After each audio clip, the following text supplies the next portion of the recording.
What if the most dangerous version of Derrick Rose wasn't the fastest one, but the one nobody planned for? Because on this night in 2019, Derrick Rose didn't enter the game as a savior. He didn't start. He wasn't announced. He wasn't circled on the scouting report the way he once was.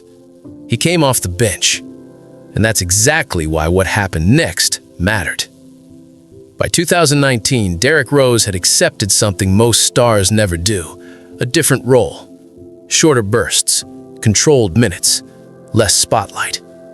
Not because he wanted it, because survival demanded it. Every night he checked into games knowing he wasn't supposed to finish them anymore. He was there to help, stabilize, score when needed. That's what made this night deceptive. The Phoenix Suns didn't see a threat warming up on the sideline. They saw a familiar name, quieter than before, wrapped in a role that felt manageable. But Derrick Rose has always been most dangerous when expectations disappear. The game itself didn't scream urgency early. Regular season, no playoff stakes, nothing dramatic on paper. But basketball doesn't ask permission before moments arrive. When Rose checked in, the tempo shifted. Not violently, not obviously, just enough to feel different. His first bucket wasn't flashy. A pull-up, balanced, controlled. Then another, a drive where the defender expected hesitation and didn't get it. That's when teammates noticed. Not excitement, recognition. Because Rose wasn't forcing shots, he was choosing them.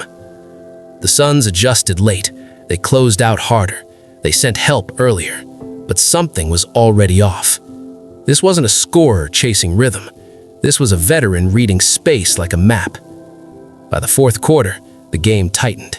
And slowly, quietly, the ball kept finding Derrick Rose's hands.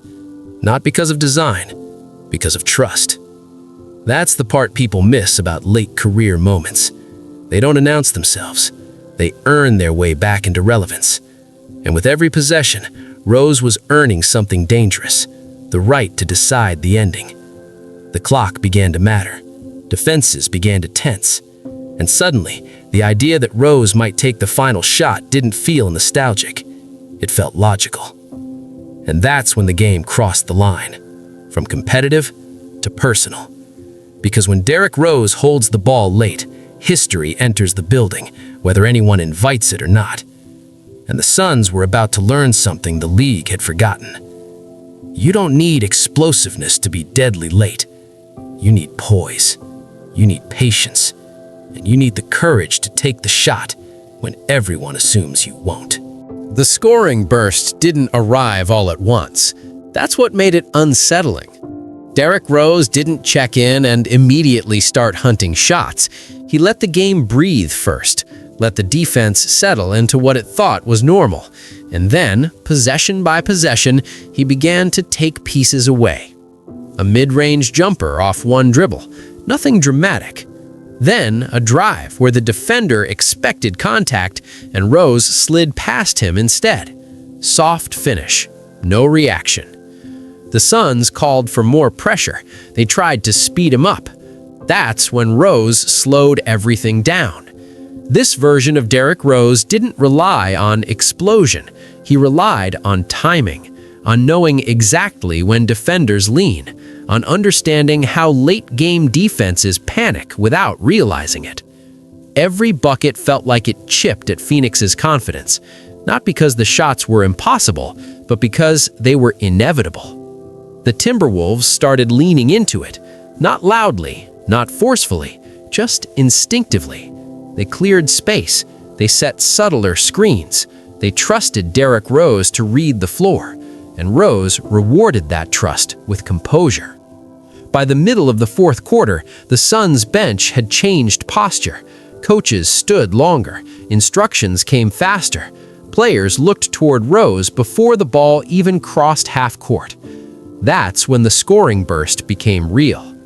A pull-up three when the defender went under the screen. A hesitation drive that froze help just long enough. Another jumper. Same spot, same calm. Suddenly, the scoreboard told a story nobody in the building expected. And the crowd responded differently than usual. Not with wild celebration, with anticipation. People sensed the pattern forming. The game tightened, the lead vanished, and every time the Timberwolves needed an answer, the ball found Derrick Rose. Not because he demanded it, because he earned it. The Suns tried to disrupt him with length, bigger defenders, stronger bodies. It didn't matter. Rose wasn't looking to overpower anyone. He was looking to outthink them. With under 2 minutes left, the game slowed to a crawl. Every possession felt heavier. Every mistake felt amplified. This is where stars usually reveal themselves.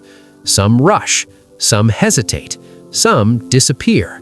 Rose didn't do any of that. He played the clock like a metronome. Dribble, pause, read, act. When the Suns scored, he answered, not immediately, not emotionally, but decisively. The burst wasn't loud, it was surgical, and that's why it mattered. Because in the NBA, late-game scoring isn't about volume, it's about authority, about convincing everyone on the floor that you belong in the moment. By the final possession, the game was tied. The noise in the arena shifted. This wasn't about Minnesota anymore. This wasn't about Phoenix. It became about a single question. Who do you trust when the clock hits 0? The Timberwolves didn't hesitate. They didn't look to the hot hand of the season. They didn't search for a mismatch. They gave the ball to the man who had already answered that question all night. Derrick Rose walked the ball up the floor, calm as if time had stopped obeying everyone else. The Suns set their defense, hands active, bodies ready. They knew what was coming, and still they weren't prepared. Because knowing who will take the shot is very different from knowing how he will take it. And that difference, that small gap between expectation and execution, is where Derrick Rose has always lived. The clock ticked down, and everything the Suns thought they had contained all night came rushing back at once. The final possession didn't start with urgency. That's what made it terrifying. Derrick Rose crossed half court with the clock bleeding down, not looking at the bench, not looking at the scoreboard, not rushing to initiate anything. He dribbled with the same pace he'd used all quarter, steady, unbothered, deliberate. The Suns matched up. They didn't trap, they didn't gamble, they stayed home. On paper, this was the correct decision. Force the shot, contest it, live with the result. Rose took one step to his left. The defender slid. Another dribble. The help defender hesitated just long enough.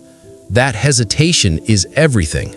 Because late in games, defenders don't lose because they're slow. They lose because they're unsure. Rose felt it.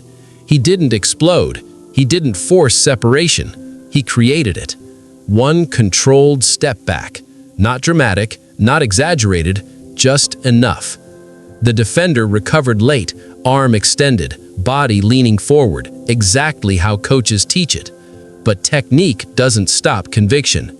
Rose rose up, shoulders squared, release clean. The ball left his hand without hesitation. For a fraction of a second, the arena didn't react.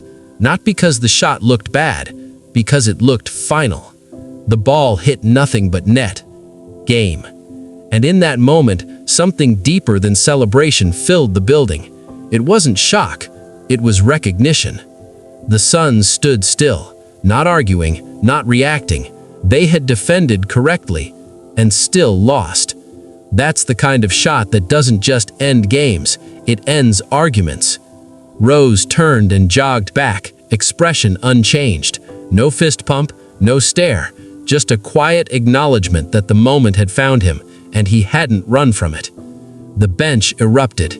Teammates rushed the floor, but Rose didn't get swallowed by the chaos. He let it pass around him. Because for him, this wasn't about proving he could score. It was about proving he could finish. For years, the conversation around Derrick Rose had shifted. Can he stay healthy? Can he contribute? Can he still play? Very few people were asking the most important question. Can he still be trusted late? That shot answered it. Not with nostalgia, with clarity. This wasn't a flashback to who he used to be. This was a demonstration of who he had become. A player who didn't need speed to create space. A player who didn't need volume to control moments. A player who understood that late-game basketball is about patience more than power. And that's what made the Suns' loss sting. They didn't get beat by surprise. They got beat by inevitability. Because once Rose had the ball, the ending felt unavoidable, not because of reputation, but because of rhythm. The crowd reacted differently than usual. There was joy, yes, but also a strange calm, like people had just witnessed something they'd been waiting years to see and didn't want to disturb it by celebrating too loudly. Rose walked toward the sideline, nodded to teammates, sat down. No speech, no moment soaking, just a quiet breath.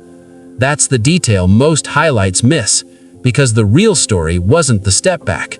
It was what came before it. The patience, the trust, the slow accumulation of confidence throughout the night. This wasn't a lucky ending. It was an earned one. And for the first time in a long time, the league had to confront something uncomfortable. Derrick Rose wasn't just surviving in the NBA anymore. He was still capable of deciding games. And that realization travels fast. It moves from locker rooms to scouting reports, from coaches' notes to late-game play calls. Because once a player proves he can still deliver under pressure, he forces everyone else to change. And the Suns felt that change immediately. They didn't lose to a bench scorer. They lost to a closer. And closers don't disappear quietly. They wait. They adapt. And when the moment asks the question, they answer it. After the buzzer, the arena reacted the way arenas usually do. Cheers, noise, teammates celebrating. But if you look closely at Derrick Rose, you'll notice something different. He wasn't chasing the moment. He was absorbing it. Rose stood near mid-court for a second longer than usual, eyes scanning the floor like he was taking inventory, not of the win, but of the path that led there. Because this shot didn't come from confidence alone. It came from acceptance. By 2019, Derrick Rose had stopped trying to outrun his past. He wasn't fighting to become the player he used to be. He was building something quieter, something more durable. And that's why this game mattered more than people realized. This wasn't a star reclaiming the spotlight. It was a professional reclaiming trust. Trust from teammates, trust from coaches, trust from himself. Late-game moments don't care about resumes. They care about who can stay calm when the margin disappears. And on this night, Derrick Rose proved he could still live in that space. The post-game interviews told the rest of the story. Rose didn't talk about the step back. He didn't talk about the points. He talked about joy, about loving the game again, about feeling free. Those words landed harder than the shot, because for years fans had watched him play cautiously, understandably so. Every landing mattered. Every fall felt dangerous. This game didn't erase that reality, but it changed the tone. It reminded everyone that Derrick Rose wasn't just surviving his career, he was shaping it. The league took notice, not with headlines, not with hype, but with respect. Opposing teams started treating him differently late. Scouting reports adjusted. Defenses stayed tighter. Because once a player shows he can still deliver at the end, once he proves the fear hasn't replaced the instinct, you can't ignore him anymore. This wasn't a miracle. It was evolution. The younger version of Derrick Rose would have attacked the rim without thinking. This version waited, read, created just enough space, and trusted the work he'd put in to carry him through the moment. That's growth, and it's harder than dominance. That's why this game doesn't live in highlight debates or ranking arguments. It lives in memory, in quiet conversations, in fan reactions that sound more like relief than celebration. Because people weren't cheering the shot, they were cheering him for staying, for adapting, for believing when belief was the hardest thing to hold on to. In a league obsessed with peaks, Derrick Rose showed the power of persistence. He didn't rewrite his story. He added a chapter no one expected. And that's the part that lingers. Because championships fade, stats get passed. But moments like this, moments where a player reminds everyone that he still belongs, stay. Long after the score is forgotten, long after the season moves on. That step back against Phoenix didn't announce a comeback. It confirmed something more honest. Derrick Rose never left. He just learned how to arrive differently. And when the moment asked the question, late, quiet, unforgiving, he answered it again.